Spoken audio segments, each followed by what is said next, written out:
Hello, and welcome to a quick Western Civ 2.0 sneak peek / bonus episode. Western Civ 2.0 is off to a great start if you're interested in checking it out for a 7-day free trial. The link is in the show notes. Wanted to give you a peek at one of a recent episodes that I completed. In the initial show feed, I talked about the origins of Sparta and Athens for about, 10 minutes. In this case, I devoted an entire episode to Athens, and then this episode to Corinth and Sparta and the Peloponnese. Gives you a sense of the additional kind of depth that we're going to in the new show. There's multiple hours of content out there, so if you're interested, check out glow.fm /Western Civ for a free trial. Link is in the show notes. And I mean, come on. Who doesn't always love a little Sparta?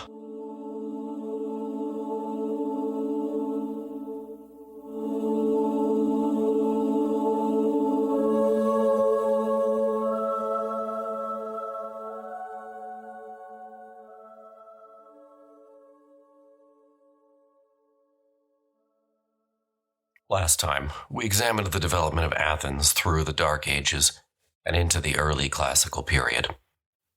Today, I will turn to the Peloponnese, and in particular to Sparta and Corinth. The Peloponnese is the extensive and largely mountainous peninsula of southern Greece. Essentially, if you're looking at a map, it is the part of Greece south of the Isthmus of Corinth. The Greeks interpret its name as Pelopos Nessos, the island of the mythological Pelops, the grandson of Zeus. Corinth stood beside the isthmus that bears its name at the northeastern extremity of the Peloponnese. Its position allowed it to act as a sort of gatekeeper between the Peloponnese and the balance of Greece.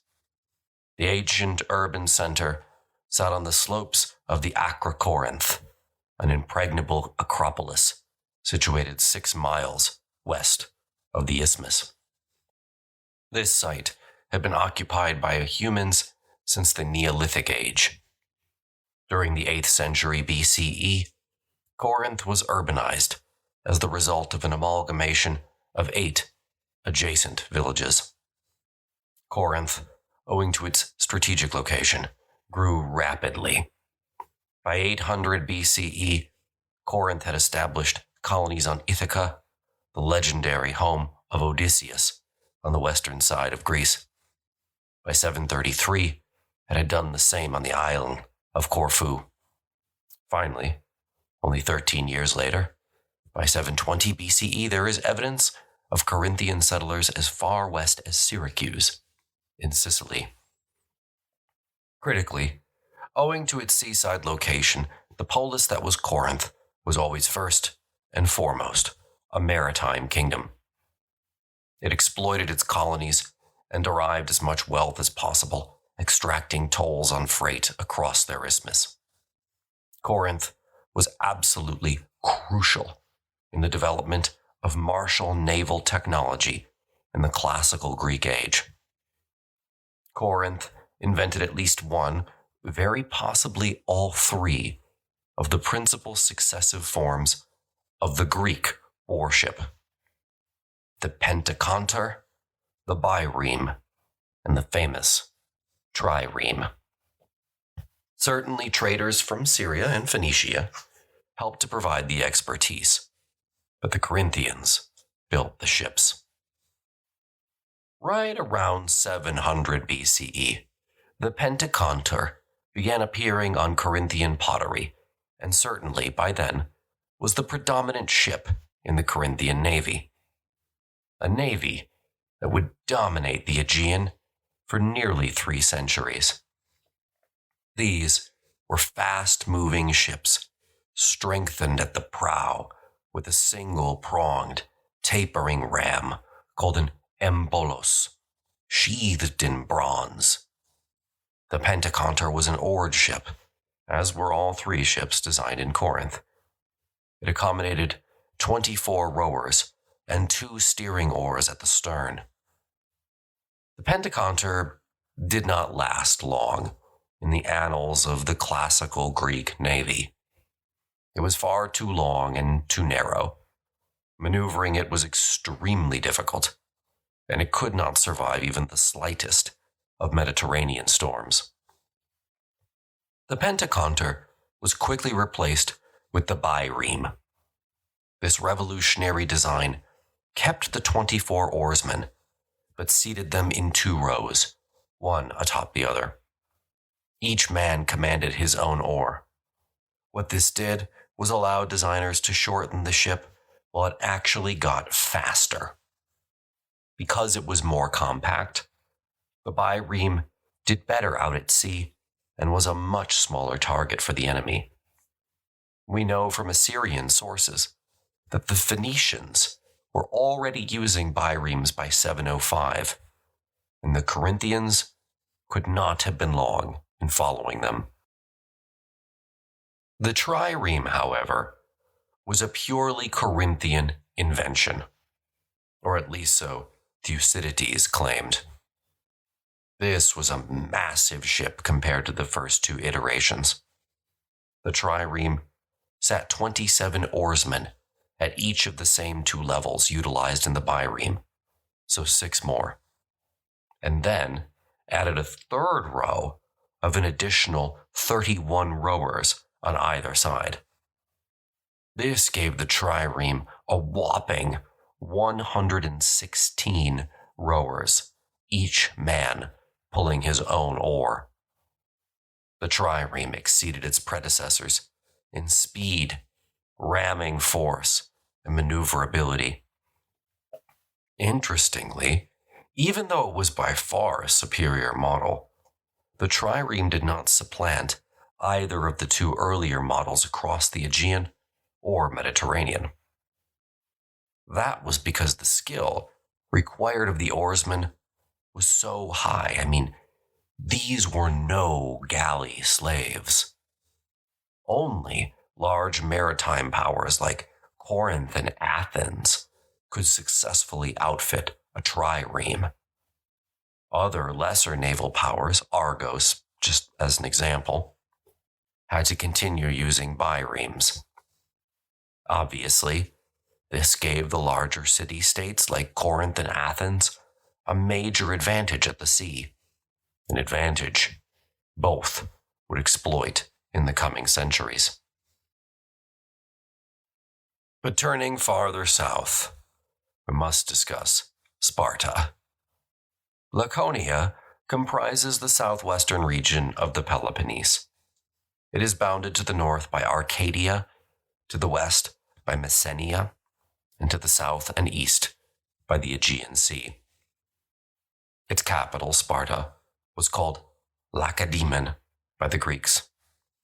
2 mountain ranges, the Taygetus and the Parnon, border the region's central valley, which is about 40 miles long and includes the river Eurotas. This is the most fertile piece of land on the peninsula, and hence where most human settlement clustered. During the second half of the 2nd millennium BCE, the region was a thriving Bronze Age Mycenaean state. Archaeologists suggest that this Mycenaean civilization collapsed between 1200 and 1100 BCE. As with the cause of the collapse of the Bronze Age in general, there was no single reason for this collapse. It seems that a combination of war, drought, and pestilence felled the Mycenaeans in the Peloponnese. By the 9th century, the civilization that we call Sparta had begun to coalesce. Sparta, from the very beginning, was unique compared to other Greek city-states. Thucydides observes that it never really centered around Sparta itself for some time, but rather, quote, settled according to villages. Sparta, therefore, lacked the traditional structure of a Greek polis from the word go. Sparta did have one major advantage, though: iron. Iron mines were a rarity in classical Greece, and the fact that the Spartans had several gave them immediate technological advantage. Our problem with talking about Sparta beginning in, say, the 9th century is that it's impossible to separate myth from fact. Sparta's communal institutions developed early on. We do know that. But how they came into being remains impossible to say. Spartan tradition gives all the credit to one Lycurgus. But other than attributing the Spartan legal and social code to him, we can say next to nothing about the man. Lycurgus might have been real.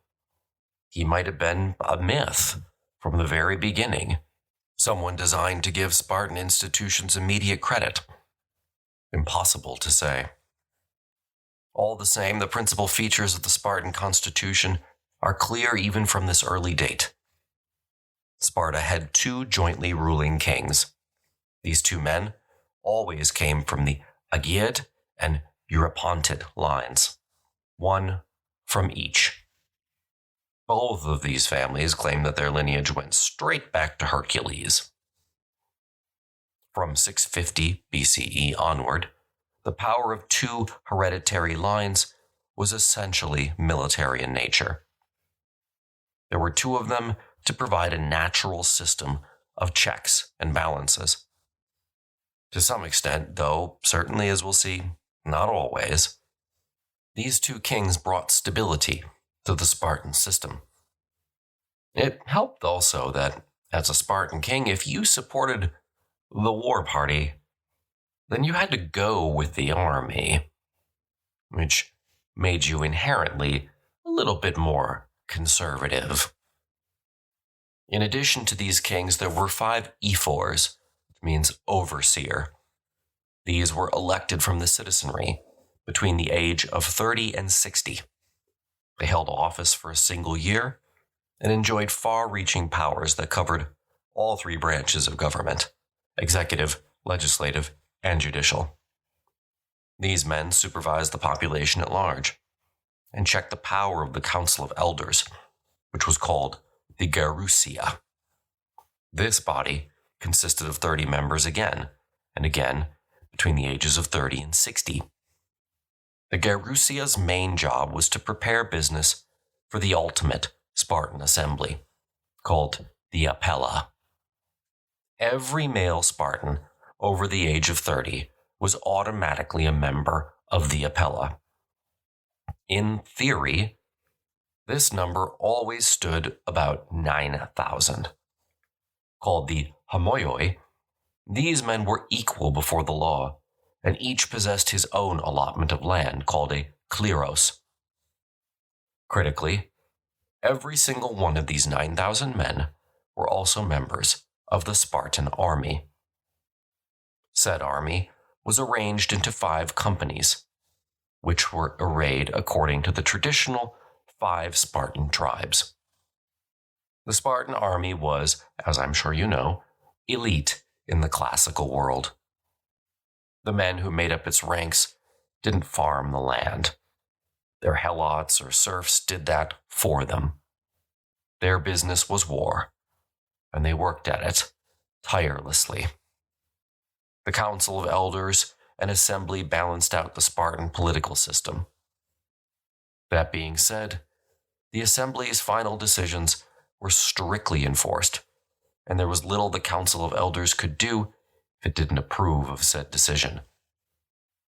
Aristotle called this a quote-unquote mixed system, because, in his mind, there were elements of monarchy, oligarchy, and even a little democracy sprinkled in. Now, technically, as I said, all Spartan men were equal before the law. This fact made Sparta, if you look only at its male citizens, the most inclusive democracy anywhere in the world at the time. Again, with a lot of caveats. Women and slaves, for example, could not participate. Nor could any of the men of the surrounding towns who worked as farmers, but politically had no independence. And then there were the Helots. As we will get into in a moment, the Helots were formerly their own independent people, who had been subjugated by the Spartans for over a century. These people were owned collectively by the Spartans. In status, I tend to say they most resemble medieval serfs. They worked the land and provided the produce from said land in exchange really for nothing more than the right to be left alone. These people came from Messenia, which the Spartans first invaded in 740, launching what historians call the First Messenian War, which lasted until 710 BCE. The Spartans partially conquered Messenia at this time, and the peoples living in the conquered areas became Helots. The subjugation of Messenia was complete in 620 BCE, when the Helots revolted, only to be brutally crushed by the Spartans.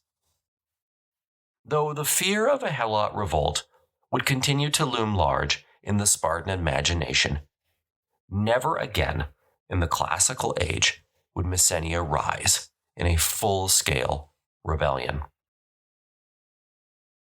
Interestingly, despite the connotation that the word Spartan presently has in our society, the early Spartans actually excelled in a number of arts between 700 and 550 BCE. Though, that is absolutely, as I mentioned, not what the Spartan state is known for today.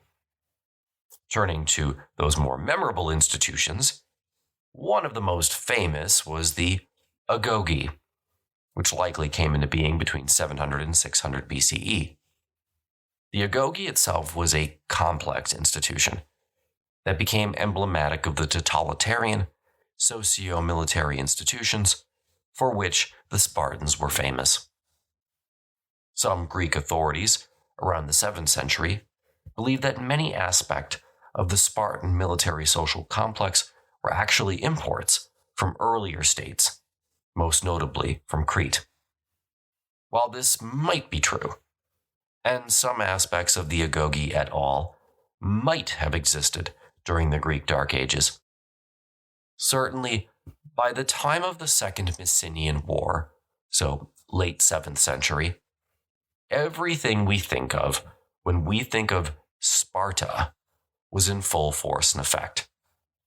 And this includes both the Agogi and the famous Crypteia, Sparta's secret police, whose sole job it was to keep everyone terrified and in line. Now, looking at the Agogi in detail, this was a system and institution that began from birth.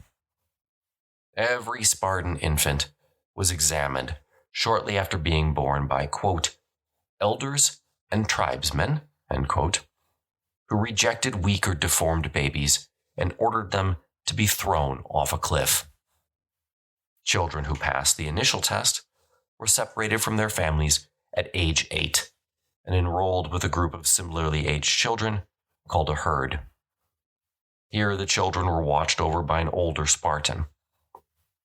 At the age of 13, boys passed into another herd, which changed year by year over the next 14 years until the young man had finished his training.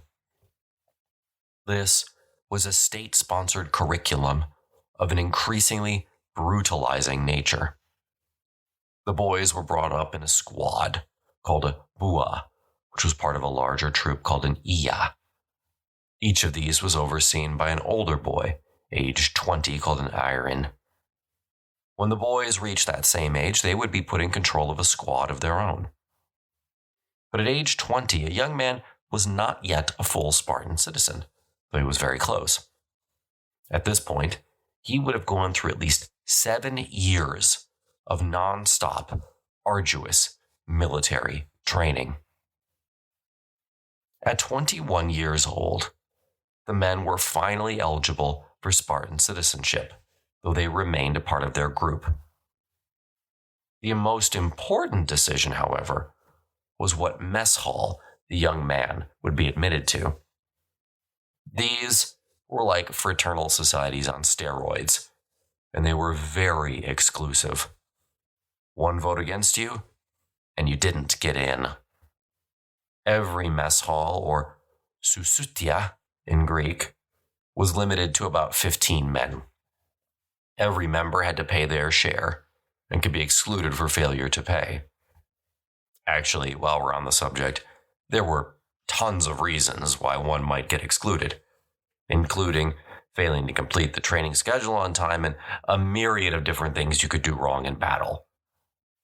If you didn't complete your military training by 23, by the way, you were completely demoted to the status of inferior, which meant that you lost your citizenship.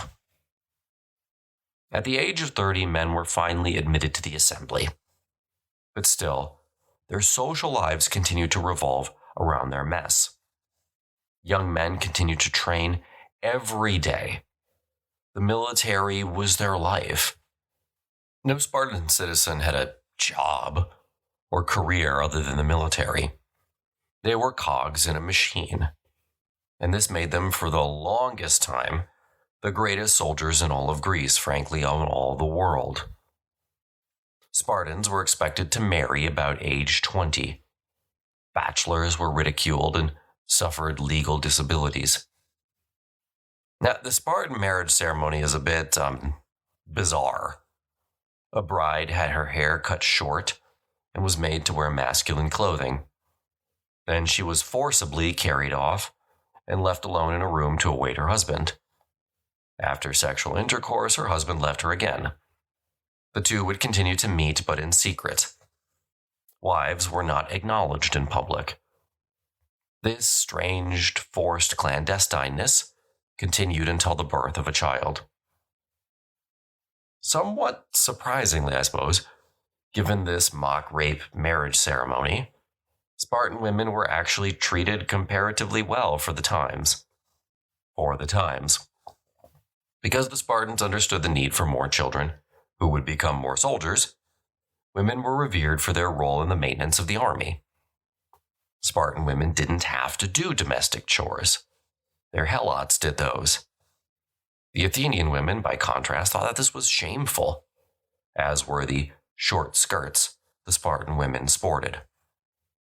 Spartan women enjoyed substantial property rights, and the need for more sons meant that there was significant husband sharing in classical Sparta. It doesn't seem that the Spartans saw this as adultery. The need, after all, was to maintain the birth rate. The 6th century BCE was the era of major Spartan expansion. In their frontier wars, the Spartans were generally successful. They defeated and conquered Arcadia to the north in 590. In 519, King Cleomenes I came to power as one of Sparta's 2 kings. As I mentioned last time, when we talked about Athens, Cleomenes was successful in installing Cleisthenes in Athens, but then unsuccessful in ousting him after he displeased him. In 494, however, Cleomenes and the Spartans won a decisive victory over the polis of Argos, securing Spartan hegemony over the Peloponnese. Cleomenes, unfortunately himself, met a rather ignoble end. He failed to produce a male heir, and then he tried to bribe the oracle at Delphi to declare his illegitimate son his legitimate heir. When that backfired, he had to flee Sparta, but eventually his own family caught up to him, arrested him, and had him killed. In future episodes, we're going to talk much more about Sparta, but by the end of the 6th century, the Sparta of our popular imagination had come into being.